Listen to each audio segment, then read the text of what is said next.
Welcome back, everyone, for the end of our mini conference about understanding the housing crisis with a specific focus on the issue of short-term or fixed leases and tenant rights in Nova Scotia, which is to say in unceded Mi'kmaq.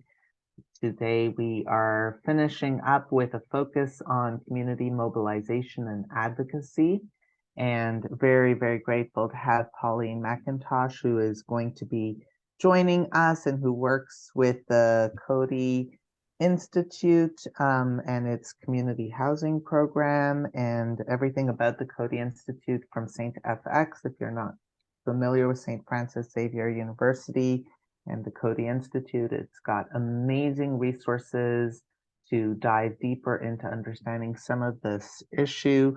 We also are so excited to have Trish McCourt, who's a social worker and who's with the nonprofit Housing Association, and we're going to learn a little bit more about them and what they're doing as well. As we focus on how do we translate some of our learning around how the current housing crisis is amplifying intersectional bias, colonization, putting vulnerable populations at risk, and impacting our collective well-being, redirecting funds and resources that could be used to promote the health, well-being, and safety of all people living here in unceded Mi'kmaq, and how instead it's causing increased cost and risk to all of us on many different levels, as we discussed previously. So this is just a reminder. We have put the link in the chat, but the Legal Information Society of Nova Scotia has a toolkit. It's a new and updated one that has variety of visuals that outline, for example, the difference between federal, provincial, and municipal levels of government. There was a discussion around the ways in which certain parts of our government are responsible for certain things and others. And it explains sort of what an MLA does, and it's got a great toolkit with how do you write a letter to your MLA, and even a template letter to your MLA specifically looking at the housing crisis is there. It does not talk about the issue of fixed term leases or short-term leases that we've discussed here, but it does help begin that. You can amplify and talk about it yourself. How can you be working on this? What are the impact that you see? Perhaps as a social worker, you see people. We got to hear some stories of people who are impacted by fixed term leases, whose life and families' well-being are at risk as a result of this loophole that could be hopefully easily fixed as we continue to think about reinvesting and investing in our collective well-being. So do want to put this here. It's also in our chat so that you have a chance to figure out how you can reach out to your MLA. We're going to be talking a lot more about this during our Advocacy Day and Advocacy Month in March. But with that, I'm going to stop share, and I'm going to invite up first Pauline to say a few words about where do you go, so that you can welcome. We're so glad to have you. If you can share a little bit more about the Coady Institute and help us get started on what does community mobilization for advocacy look like from your perspective. Thank you so much for being here. Great. Thank you so much, Naj, and thank you so much to the Nova Scotia College of Social Workers for the invitation to participate in this very, very important conference that you're hosting today, and hosting it against the wishes of the weather in Nova Scotia. So I applaud you for your quick pivot and your ability to make this happen in such a rich and meaningful way. So thanks so much for that. I too would like to acknowledge that we are gathered today in Mi'kmaq, the unceded and ancestral territories of the Mi'kmaq people. And I know that we gather in a spirit of truth and reconciliation, and with an ambition to create right relations with our Indigenous friends, colleagues, and neighbors as we do this very important work to address the housing crisis that we're all facing in our province, nationally, and beyond. I'm truly privileged to share this space today with Dr. Catherine Leviton-Reid, with Ray Paul, Joanne Hussey, Emma McDonald, Alec Stratford, and Trish McCourt. And I'm honored and humbled to share the space with them.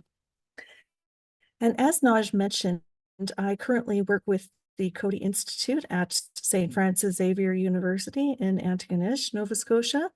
And my career started, however, with the St. FX Extension Department. And the St. FX Extension Department has a very long and deep history supporting community housing in Nova Scotia. In fact, it facilitated the very first cooperative housing development in Cape Breton and in the whole province back in the 1930s, and continued to play a very significant role in the community housing sector until the late 70s, early 1980s, which coincidentally coincides pretty closely with when the federal funding really began to dry up to support social housing in the province. And those are where the seeds were sown that have led us to the housing crisis that we're all experiencing and very aware of today. In 2021, St. FX University decided to merge the St. FX Extension Department and the Coady International Institute to form what's now called Coady Institute.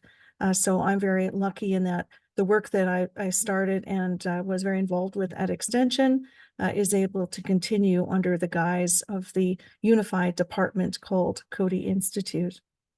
And just to say a little bit about my work, as a volunteer, I have been involved in community housing for about 15 years, serving on the board of the Antigonish Affordable Housing Society. And I currently serve on the board of the Nova Scotia Cooperative Council, which is also very much involved with creating affordable housing in Nova Scotia for the people who need it. And just to ground my work professionally and personally and my practice, it's very much in the area of support for the creation of nonprofit housing as a really solid, sustainable solution to the affordable housing crisis that we're currently experiencing. So if I can even bring it back to what Catherine Leviton-Reid spoke about this morning, the community housing sector is comprised of cooperative and other forms of nonprofit housing. And currently we represent a very small portion of the housing sector in Nova Scotia. So from my perspective and the values that I come to the work with are really all about strengthening the community housing sector in the province. By its very nature, it is not profit driven. It is a non-profit approach to creating housing solutions, particularly for those who are living on lower incomes, who absolutely need this kind of housing in order to provide them with sustainable housing options for their lives, to improve the quality of their lives. So when I speak, I just want to say that very clearly coming from that value-laden position. And I was asked by Naj to speak about community mobilization in support of housing solutions in the province. So I thought I would do what most would do and simply Google the term community mobilization. While I have a lengthy practice in this area, but just to see what's popping up first on the good old internet. And from the humanrightsandcareers.com website, it says community mobilization, sometimes also called social mobilization, occurs when a community comes together to work toward a common goal. It's a term often associated with healthcare, and the World Health Organization considers mobilization the backbone of efforts to achieve the 2030 Agenda for Sustainable Development, but it can apply to any cause. When a community joins hands, they reflect the truth of the saying, there's strength in numbers. Another definition, this one straight from Wikipedia, says community mobilization is an attempt to bring both human and non-human resources together to undertake developmental activities in order to achieve sustainable development. And finally, from the National Library of Medicine in the United States, it says community mobilization is the process of bringing together as many people as possible to raise people's awareness of and demand for a particular program to assist in the delivery of resources and services. And it goes on a bit longer and then finally says community mobilization helps to empower communities and enable them to initiate and control their own development. So initiating and controlling their own development. What could that mean in the context of Nova Scotia's housing crisis? And part of the reason why I believe I was invited to speak today at this conference is related to the work that I did in a project called Build Together. And Build Together was a project focused on strengthening the community housing sector in Nova Scotia. And I had an opportunity some time ago to address members of the college in a lunch and learn to talk specifically about the work of the Build Together project and ultimately how it resulted in the formation of the Nova Scotia Nonprofit Housing Association.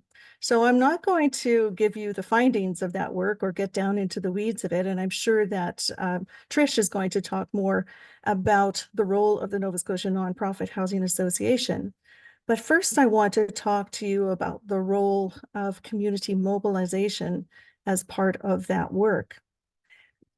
And while there are lots of methods and models and examples and cases that describe the work of community mobilization, for me, it really is boiled down into a very succinct nugget that says, what will people care about enough to do something about it? What will inspire people to get engaged in their community? What will cause folks to rally around a cause? What will inspire them to join forces with others to try to affect and impact positive change in their community? And for many people, the answer to those questions is the housing crisis that currently exists in our province. When we started doing the work of the Build Together project, myself and my colleagues, the team that we had put together, one of our first tasks was to figure out who is doing this work in Nova Scotia. And we learned very, very quickly that it was a group of disparate folks doing tremendous work in very small pockets in very spread out places across the province. So our first task was to find out where is the work happening and how can we bring it together. So as part of our community mobilizing, we intentionally started from an asset perspective. And once we found these organizations, our goal was to ask them, what's working really well? Where are you seeing positive impact? Where are you seeing positive change? Who are you working with that's helpful? And once we got a number of these organizations identified and figured out where they were and what they were doing, we were then able to start bringing folks together and trying to develop a shared vision for what it was they wanted to accomplish in the province. And it became clear very, very quickly that people saw tremendous value in connecting with each other, learning from each other, sharing the lessons they themselves had learned, and figuring out what it was that they could possibly work toward as a collective that they couldn't achieve working alone individually in their communities. And all of the folks who became involved in the Build Together project, funnily enough, were not housing providers, which is the group that we were really trying to reach as part of the work.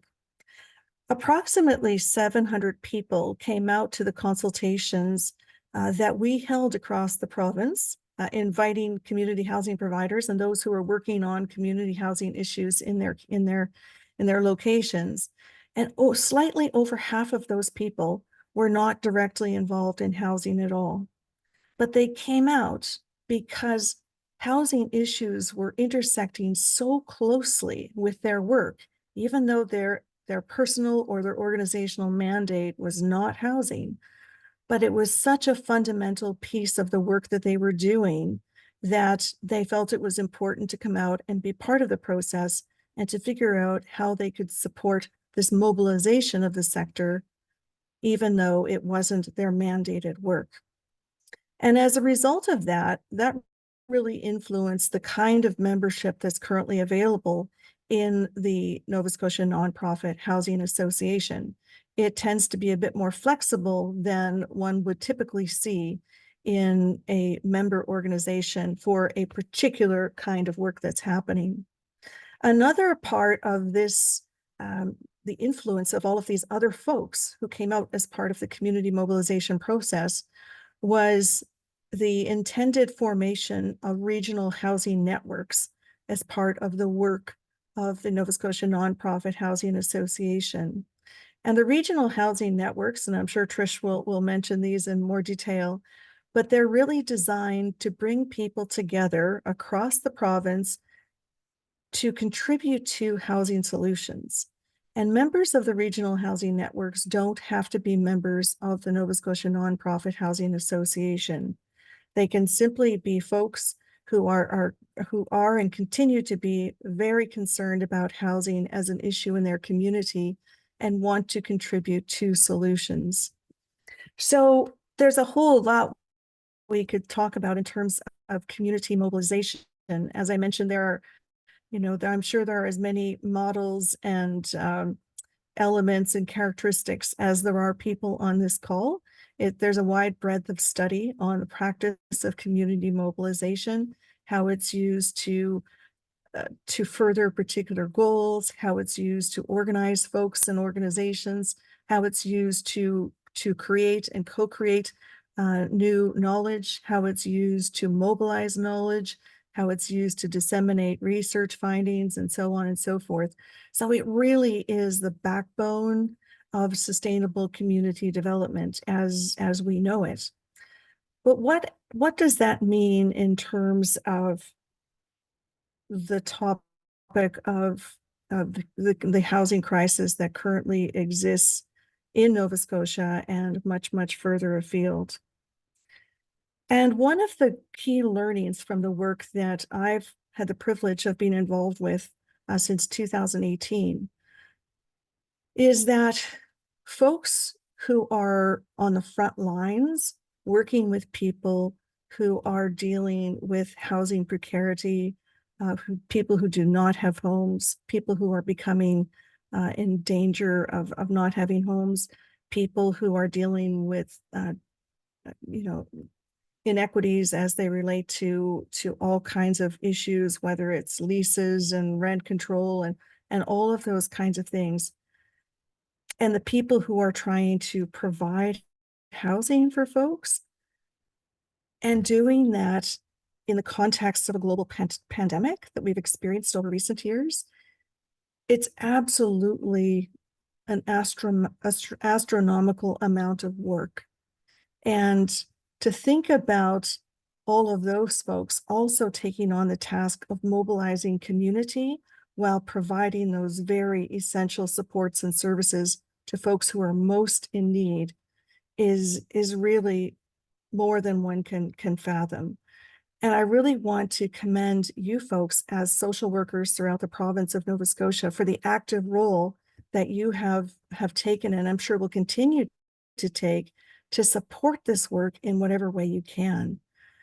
As we know, housing is a basic human need, not only a basic human right, it's a basic human need from which every other aspect of quality of life and determinant of health stems.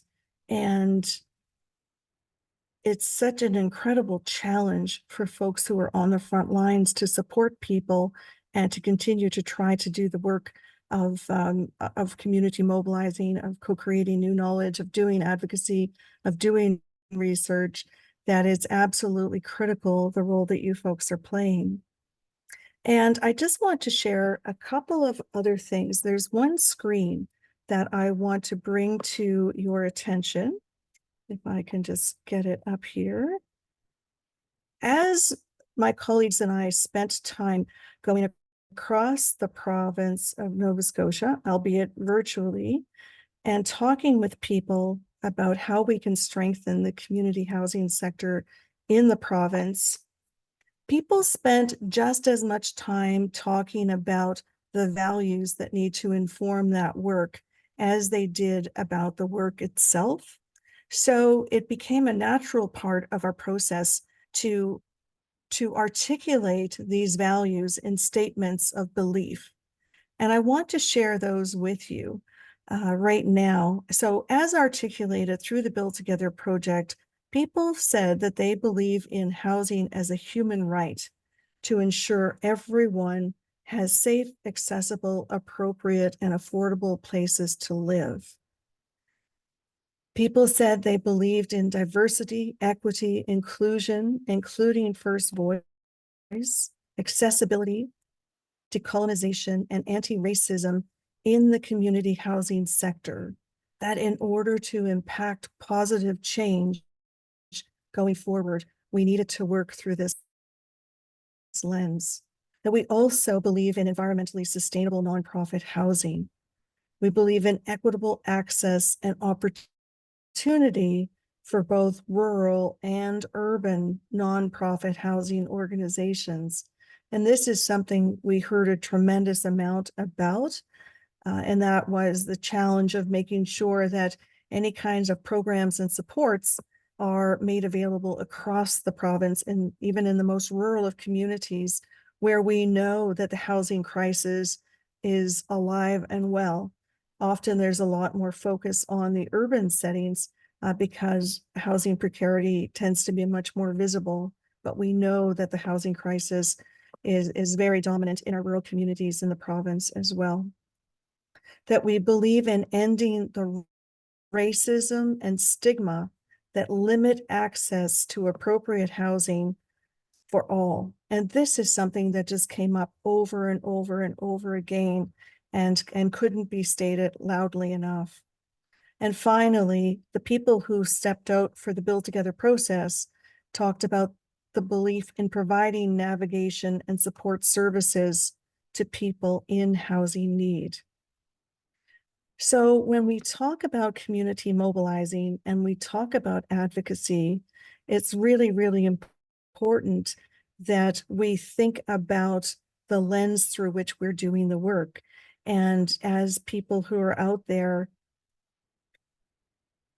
strengthening and trying to strengthen the sector, that it's so important that we're always holding up the mirror to ourselves and thinking about our own self-awareness, thinking about what we need to learn and unlearn, what we need to shed, what we need to be really mindful of, and engage in a continuous process of education and awareness so that we're better able to provide sustainable supports and work towards sustainable change, sustainable positive change for people who are most impacted by the crisis that we're trying to address. And finally, a tool that I will share with you is one part of the work that we've done over the last couple of years at the university was looking at affordable housing through the lens of the United Nations Sustainable Development Goals. And as part of that work, we held 5 people schools, and some of you I know participated in some of those. And a people school is a very traditional method of the Antigonish movement, as it's known, which is the movement of adult education and collective action that forms the basis of both the St. FX Extension Department and the Coady International Institute. And we looked at affordable housing, and we reconciled that with 5 of the 17 United Nations Sustainable Development Goals, and they included poverty, health outcomes, the role of municipalities, environmental sustainability, and diversity, equity, inclusion, and decolonization. And these people schools start with the knowledge of the people in the room. All of these people schools were held virtually due to the pandemic. And they start with a knowledge of the people in the room related to a particularly pressing issue of the day. And in this case, we also had resource people who joined us for each of those people's schools. And the intention of the people's school is not to create an agenda that one person walks away with and has to implement.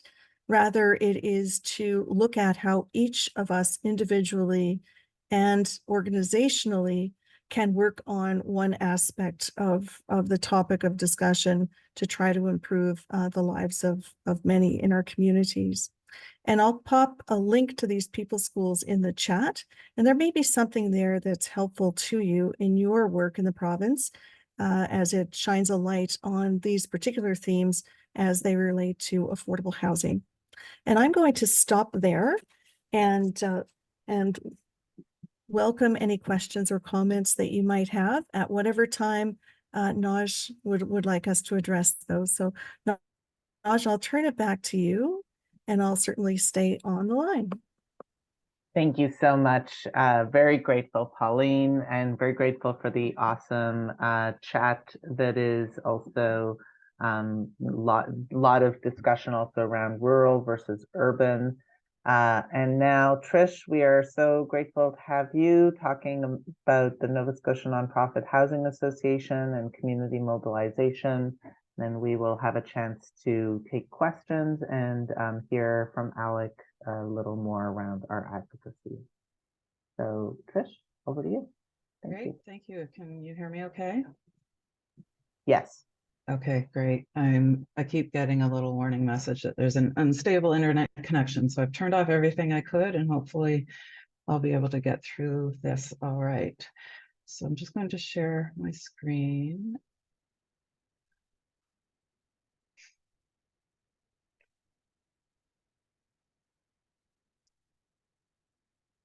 If you're getting an unstable, that's one of the reasons why my camera is off as well. So you can turn your camera off, and then that kind of focuses the Wi-Fi. I don't understand the technical things, but it tends to work well. Okay, I'll turn it off if I need to. If you need to. All right, great. So no, this is not showing me my notes. That's okay. I think I can manage without them. So thank you to Naj and the Social Work College for inviting me to share a little bit about the work that the Nonprofit Housing Association is doing. I am Trish McCourt. I am Executive Director, and the association formed officially in April of 2023, and I was hired in October of 2023. So we're very new. We still have a lot of work to do in establishing ourselves as an association, but we've hired a program and membership coordinator. Alec is joining us today as a part of this conference. And we're starting to begin reaching out to members. And so with that member engagement, hopefully we'll start to see some real activity around some of the advocacy work that we plan on doing as well in supporting our membership. So I just wanted to acknowledge that I'm in Unama'ki, but I live and work in Kapasquac, which is the Pubnico area of Yarmouth County.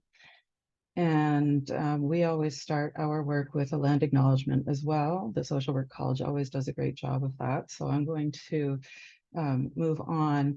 We also want to acknowledge that Nova Scotia is home to 52 African Nova Scotian communities, and that their heritage and history has been also a key part of the province for more than 400 years. And that they've experienced inequity and systemic racism throughout that time and continue to to this day. So this work around social justice is really important to both those groups, especially. So as Pauline has mentioned, we came about because of the work that was instrumentally done by the Coady Institute. And because of that work, our formation was very intentional, and there was a lot of work that really helped to steer the direction of the association as it was getting off the ground, including partnerships that were facilitated by the Cody Institute, by Pauline and her team, with the Community Housing Transformation Center, which are the organization nationally that were contracted by the province of Nova Scotia to administer the Housing Growth Fund, which is the funding that the majority of the funds the Nova Scotia Nonprofit Housing Association have received in order to get started. So the majority of our work is currently funded by the province. So we had both a mission and values that were adopted by the association that had been developed through the work of the Cody Institute. And our key mandates are to support capacity building, especially for the nonprofit housing providers in this province, and also to be a collective voice for nonprofit housing providers and the clients that they serve around affordable housing in Nova Scotia. Pauline already addressed the values. We've adopted the values as they were identified through the Cody Institute. So I'm not going to go into those in any further detail, except to say that they are what guide our work. And we are now doing the work to engage more of our membership and recruit additional members to the work that we're doing, so that we can ensure that we have a diverse voice that we're hearing from, and are able to move forward with work that we know is representative of what the community in Nova Scotia needs. So most importantly, that is in establishing diversity, equity, inclusion, and decolonizing practices, building relationships with those who are underrepresented, and to ensure that we're engaging those voices in a meaningful way. This is a graphic that just gives you an indication of what the model of the Nonprofit Housing Association looks like.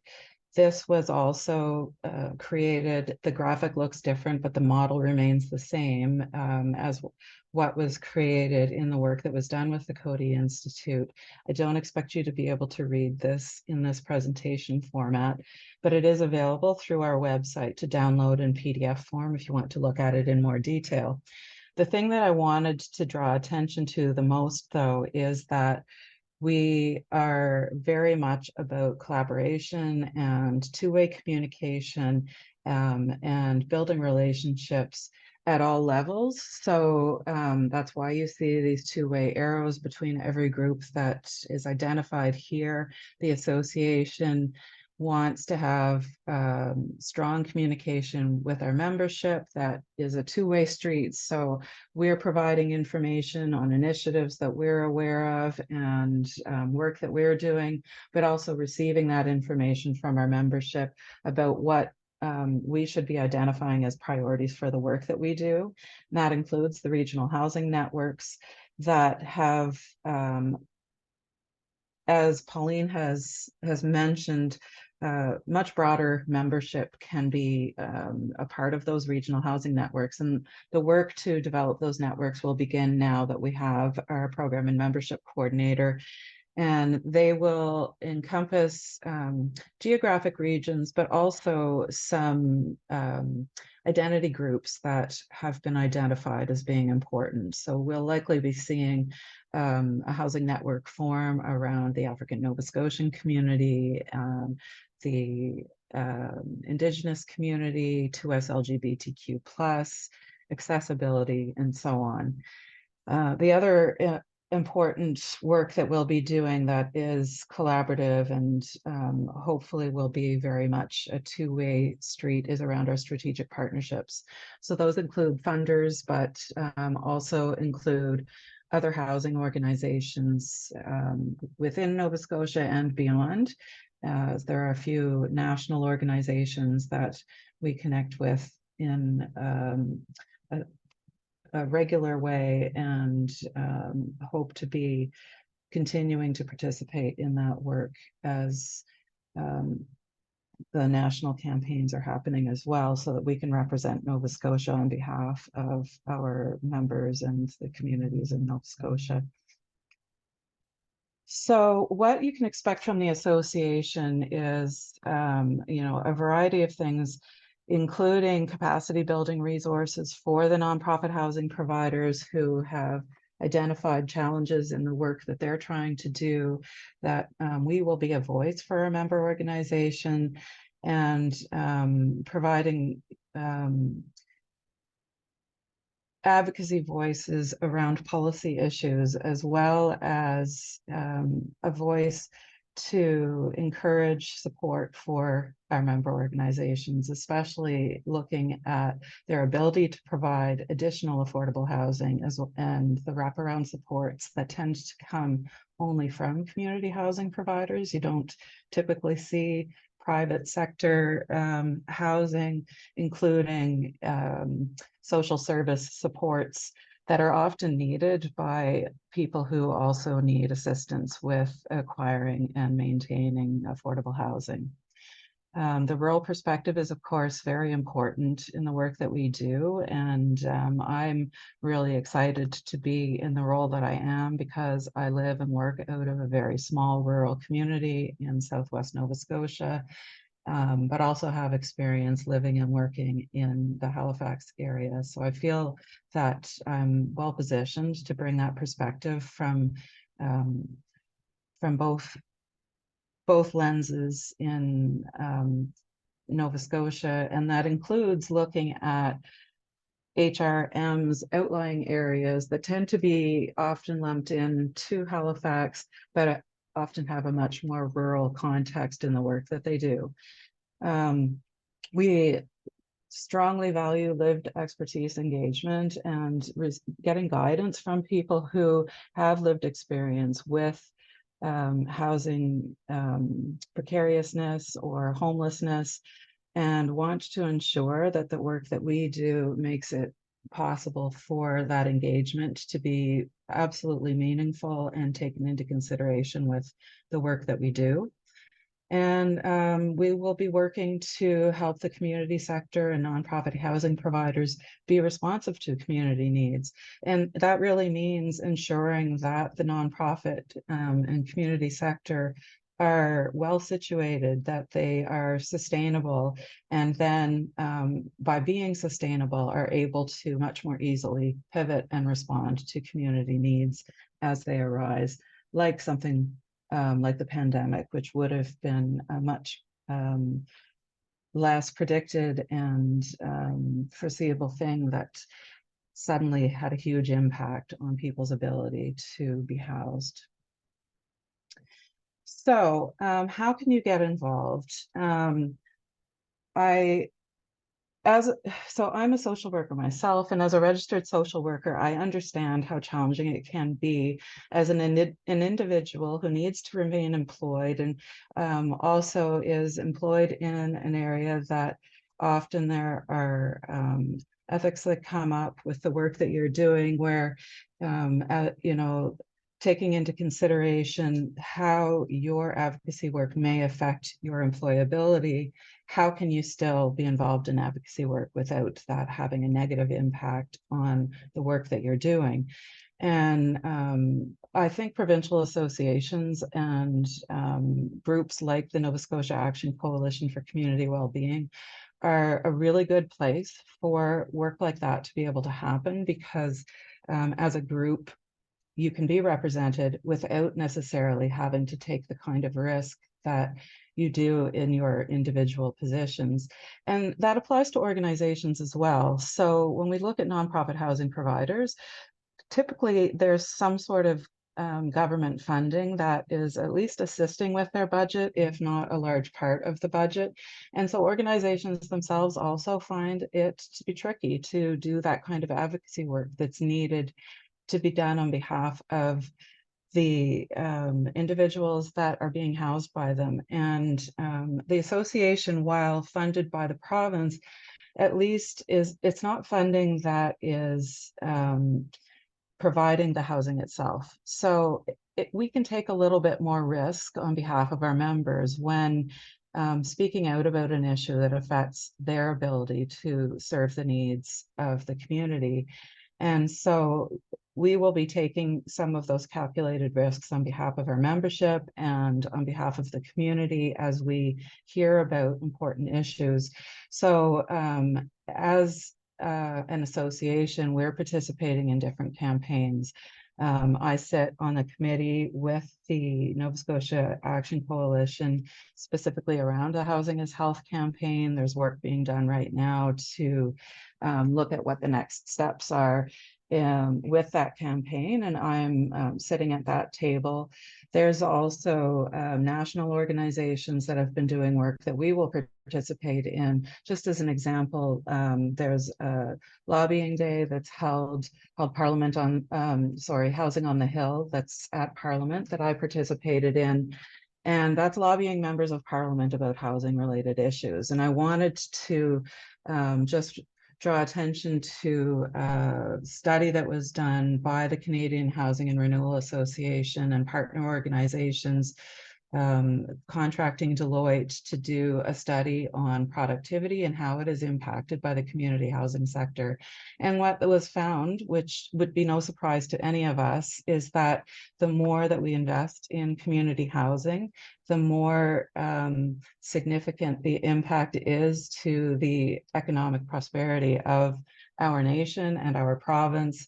And so it actually doesn't cost us money to invest in more community housing. It actually saves us money. And so that study is a really effective way to speak to members of Parliament as well as members of legislature about the importance of investing in community housing. So we'll continue and participate in these campaigns, and we encourage social workers and other service providers to reach out to us and share with us your experiences and input that you may have in the work that we're doing. I think it's really important that we always be thinking about how others may be affected by speaking up and speaking out, and that includes people who are precariously housed. You know, for someone to speak up when they are on income assistance, when they are receiving a rent supplement, it is something that causes a great deal of anxiety sometimes to be the voice for themselves when they're relying on provincial funding in order to maintain what isn't the best situation and needs to be improved upon. One thing I wanted to just mention that I've been hearing from a number of advocates, and I thought of it as the presentations were happening today, which is around housing, the housing crisis, and the word crisis that's being used when talking about that, and the fact that a crisis is actually something that is sudden and unexpected. If you look at definitions for crises, that's what you will see. And we know that this was not unexpected. We know that it was predicted 20 and 30 years ago that we would continue to have the need for support for community housing and social housing. So I just wanted to mention that it is more than a crisis. It absolutely is something that our government could have and can do something about, and we need to be bringing that to our government as something that they need to speak or address in policy. So I wanted to thank the Social Work College for inviting me to just share a little bit about the work that we're doing. There's a whole lot more that I can share, but you can go to our website at nsnonprofithousing.ca to get a little more information, sign up for our newsletter. We have a newsletter that anyone can sign up for, as well as the newsletter that goes out to our members. Our members are a variety of groups, as Pauline had mentioned. So we have voting members and non-voting members. Our voting members are the nonprofit housing providers and affordable housing coalitions throughout the province. Our non-voting members, though, are service providers that have a vested interest in housing and will have a voice at the table, even though they don't necessarily get to vote on the decisions of how the association is going to work. So I encourage you to participate in whatever way that you can, and please reach out to me if you have any questions or would like to connect in any way. Thanks, Nash. Thank you so very much.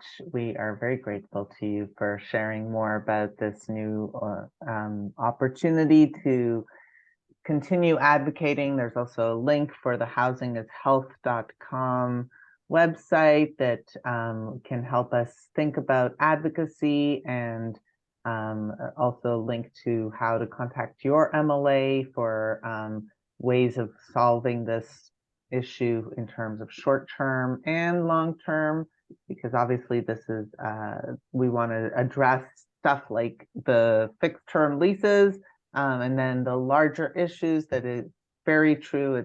This is not just a crisis. The language, the euphemism, that's been a big conversation in the chat today as well, that calling this a crisis is misleading, and we need to be using correct language to have better solutions. Alec, want to make sure that you help us end our day of conference with some further advocacy recommendations and thoughts. There's also been. Oh, I think either nope. Okay, great. Folks can hear me okay? Excellent. I'm not going to take up too much more time, folks, because we are coming to the end of the day. But I do just wanted to perhaps provide some of my own experience in terms of getting meetings with MLAs, and then how to try and convince folks to make some changes, as well as, just share some brief thoughts on things I've read as well and learned throughout it. I think, again, there's comments in the section about what, sometimes your MLA doesn't want to meet with you. One of the best things you can do before you perhaps engage with an MLA is to figure out who this person is and what might motivate them. There's a number of ways to do that. One, they probably have an online presence. You can look at what they've written, what they've talked about, what's on their social media. One of the other ways that I find really effective to do this is to ask another MLA who you might know, might not be yours, but what motivates this person, what's your take. Certainly some MLAs are more accessible than others, but trying to figure out who that was. There are different things that are going to motivate folks. Ideally, you would hope it is the public service that motivates them, but oftentimes it is the power, moving up in terms of moving from, particularly if they're in government, moving from a backbencher position into a cabinet position. So wanting to perform well in front of their leader, in front of their colleagues, becomes a part of that. Re-election is always motivation. So recognizing what motivates them, and having that sense really, sometimes public opinion polls as well. So having a sense of what motivates them is really important. Knowledge of how political decisions are made. I can tell you, I did my Bachelor of Social Work at I tell this story often. I did my Bachelor of Social Work degree in St. Thomas. At the time, Andy Scott was the federal cabinet minister for the Atlantic region. Came to our BSW class, and he actually quantified what it would take for him to make a different decision on something. And he quantified it as 7 letters. If he got 7 letters on an issue, it would help him change his mind. Now, I do recognize that Andy Scott might have been a unique politician, and that politics have changed in that time. But I think that's important to recognize that collective action really does make a difference in terms of how we do that. So here's what we know as well in terms of what makes the difference, is that it is often persistence that wins the day. Recognizing and knowing and letting your MLA know that this is not an issue that's going to go away for them, that this is something you are going to continue to raise in various forms, and continuing finding ways to do that. This is where, again, coalitions like we talked about become really important. So that, again, we can consistently raise the messages and the narratives that need to come through different voices, through different groups. But again, that message, the core of what is at the root of that remains consistent. This is at what the heart of both the Nova Scotia Action Coalition for Community Wellbeing, as well as the professional or the Nonprofit Housing Association are intended to do: build those coalitions, unify our voice, and then maintain a sustained engagement with political decision makers. Offering, again, advice, practical advice to MLAs is really important as well. Again, Anaj asked, or I think there was a question this morning regarding why did the coalition choose the particular policy advocacy area that they were looking at. And again, the answer there is that we wanted to make it as easy as possible for folks to make the right decision. So again, making that practical advice known and clear to folks was really important. Again, reaching out to folks who and doing debriefs with folks who have met with folks as well, have had those experiences to understand what worked well in those meetings, what didn't. Having that, again, sustained effort and debriefing, re-strategizing and going back becomes really important to how we move there. And ultimately, again, it is about being able to flex our collective power. So again, you know, the coalition webpage that we have up right now on Housing is Health. Again, the reason that we have, and there's already a bunch of voices there of folks who expressed a declaration of support for the policy positions that are there. Being able to regularly demonstrate the power behind an idea, it becomes really important. And that happens through, again, some of those rallies, those letter writing campaigns with many signatures. Again, a photo of a filled room on a particular issue, however simple, really demonstrates that as well. So those are some of the tips certainly that I can offer at this point in time. I know we are at 3 p.m. on the nose, so I don't want to take up too much more time. I know Naj is going to give a little bit of space for a few more comments and questions, but we do encourage everyone, as I mentioned, you know, there is no action too small. We have to remember that we elect folks to serve us, so reaching out, writing an email. I would say one more tip. One thing that I think that Nova Scotians are unique for, but also I think can get in our way, is we do things like say, you know, we're just really polite. I know you're really busy, but I'd really like it if you could take some time. Those are when you say things like that, it often lets MLAs off the hook, right? So we can be polite and clear at the same time. Right? I need you to make time for this issue. This is the time that I have. It's really important that we engage together. You know, we don't undermine the message with some of that passive language. Be clear and concise on what we need to do. So thank you, Alec, and thank you to everyone who has spoken. So March 25th is our third advocacy day. By being part of this conference, you will be getting an email for all of our events. But March 25th, our advocacy day is specifically focused with this vision that we will have an opportunity to all contact our MLA at the exact same time. This is the link again to how do you contact your MLA. And we also have in our chat, we put the link to the Housing is Health component. But what we are wanting to make sure that you do is that you contact your MLA. We chose March because that is Social Work Month, and social work is focused on understanding that the individual is impacted by the larger psychosocial structural determinants of health that impact their well-being, as we got a chance to learn today.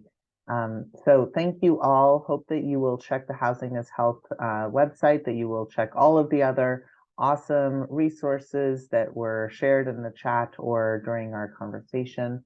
Pauline, thank you so much. Thanks to all of our speakers on this panel and throughout our day for helping us understand the larger context and empowering us, because as Alec said, while we want to be polite, this is a life or death issue, and you know, politeness is only good for so much. We want to advocate for the right of all people to live in safe shelters, and we are grateful to all of you for your awesome conversation, and hope that we will see you for our upcoming professional development education events, as well as our advocacy events, as well as throughout all of the different ways that we can raise awareness to this issue.